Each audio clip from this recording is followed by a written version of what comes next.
Le Saint-Coran mentionne que certains djinns tentaient d'écouter les conversations des anges aux portes des cieux pour recueillir des informations sur les décrets divins et les événements à venir. Ces pratiques sont à l'origine de certaines formes de magie, comme la géomancie, et elles expliquent aussi une partie de l'influence exercée par les djinns et les shayatines sur les humains. Voici une analyse détaillée. 1. Les djinns et leurs tentatives d'écouter aux cieux.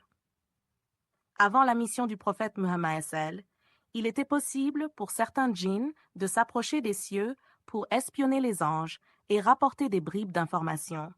Ces informations étaient ensuite mélangées à des mensonges pour tromper les humains. Surat al-Jinn. Nous avions cherché à atteindre le ciel, mais nous l'avions trouvé plein d'une forte garde et de bolides flamboyants. Nous y prenions place pour écouter. Mais quiconque prête l'oreille maintenant trouve contre lui un bolide flamboyant en embuscade. Surat as-Safat. Nous avons décoré le ciel le plus proche d'un ornement, les étoiles, afin de le protéger contre tout diable rebelle. Ils ne pourront pas écouter les anges supérieurs, ils seront lapidés de toutes parts. Ces bolides flamboyants, météores ou étoiles filantes, servent à chasser les djinns qui tentent d'écouter les secrets des cieux.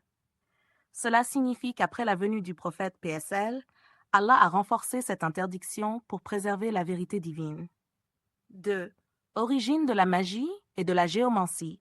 La magie et des pratiques comme la géomancie trouvent souvent leurs racines dans l'exploitation de ces informations collectées par les djinns avant qu'ils ne soient empêchés d'accéder aux cieux. A. Le rôle des djinns dans la magie.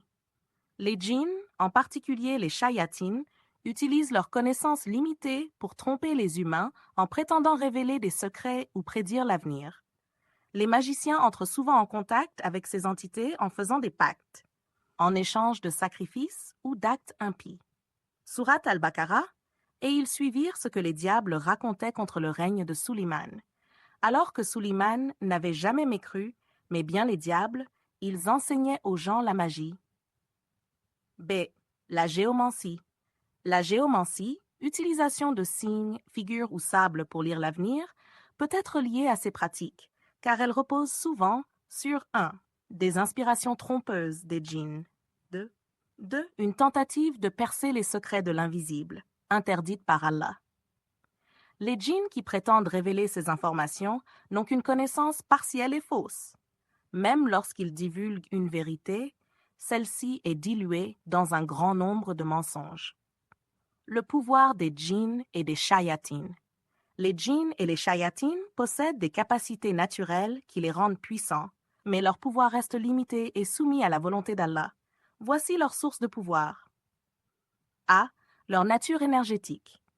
Les djinns sont créés à partir d'un feu sans fumée, Surat Ar-Rahman 16, ce qui leur confère des capacités comme se déplacer rapidement, être invisible aux humains, posséder une force physique supérieure. B. L'influence psychologique. Les shayatines manipulent les humains par le biais de waswas, inspiration maléfique, des idées trompeuses ou des tentations pour éloigner les croyants d'Allah.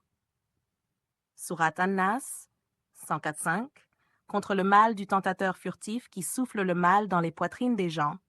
C. Leurs limites. Malgré leurs capacités, les djinns n'ont aucun pouvoir autonome. Ils ne peuvent agir que dans les limites permises par Allah. Surat al-Baqarah. Surat, ils ne savent rien de sa science, excepté ce qu'il veut. 4. Le danger de chercher la magie ou l'aide des djinns. L'islam interdit catégoriquement de chercher à exploiter les djinns ou d'apprendre la magie, car cela mène au shirk, associationnisme et à l'égarement. Surat al-Baqarah. Mais il n'enseignait rien à personne sans dire d'abord « Nous ne sommes qu'une tentation, ne renie donc pas la foi ». Quiconque s'engage dans ces pratiques perd la protection divine et s'expose à la domination des djinns. 5. Comment se protéger des influences des djinns et des shayatines? A. Renforcer sa foi. Une foi solide et une confiance totale en Allah protègent contre leurs ruses. Certes, mon pouvoir sur mes serviteurs est suffisant, car ton Seigneur est vigilant. Surat Al-Isra 10.65. B. faire du dhikr et lire le Coran. Les versets du Coran, comme Ayat al-Kursi, ou les sourates protectrices, Al-Falaq et An-Nas, offrent une protection puissante. Le dhikr empêche les shayatines d'approcher. Si, évitez les pratiques interdites. Ne jamais consulter des voyants, astrologues ou personnes prétendant révéler l'avenir, car cela ouvre une porte aux djinns. Hadith. Celui qui consulte un devin ou un voyant et croit à ce qu'il dit a renié ce qui a été révélé à Mohammed. Rapporté par Ahmad. Conclusion.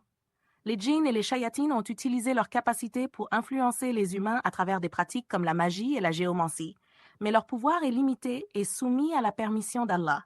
Chercher à les exploiter ou à s'en approcher mène à l'égarement. La meilleure protection réside dans la foi sincère, l'adoration d'Allah et l'éloignement de toute forme de magie.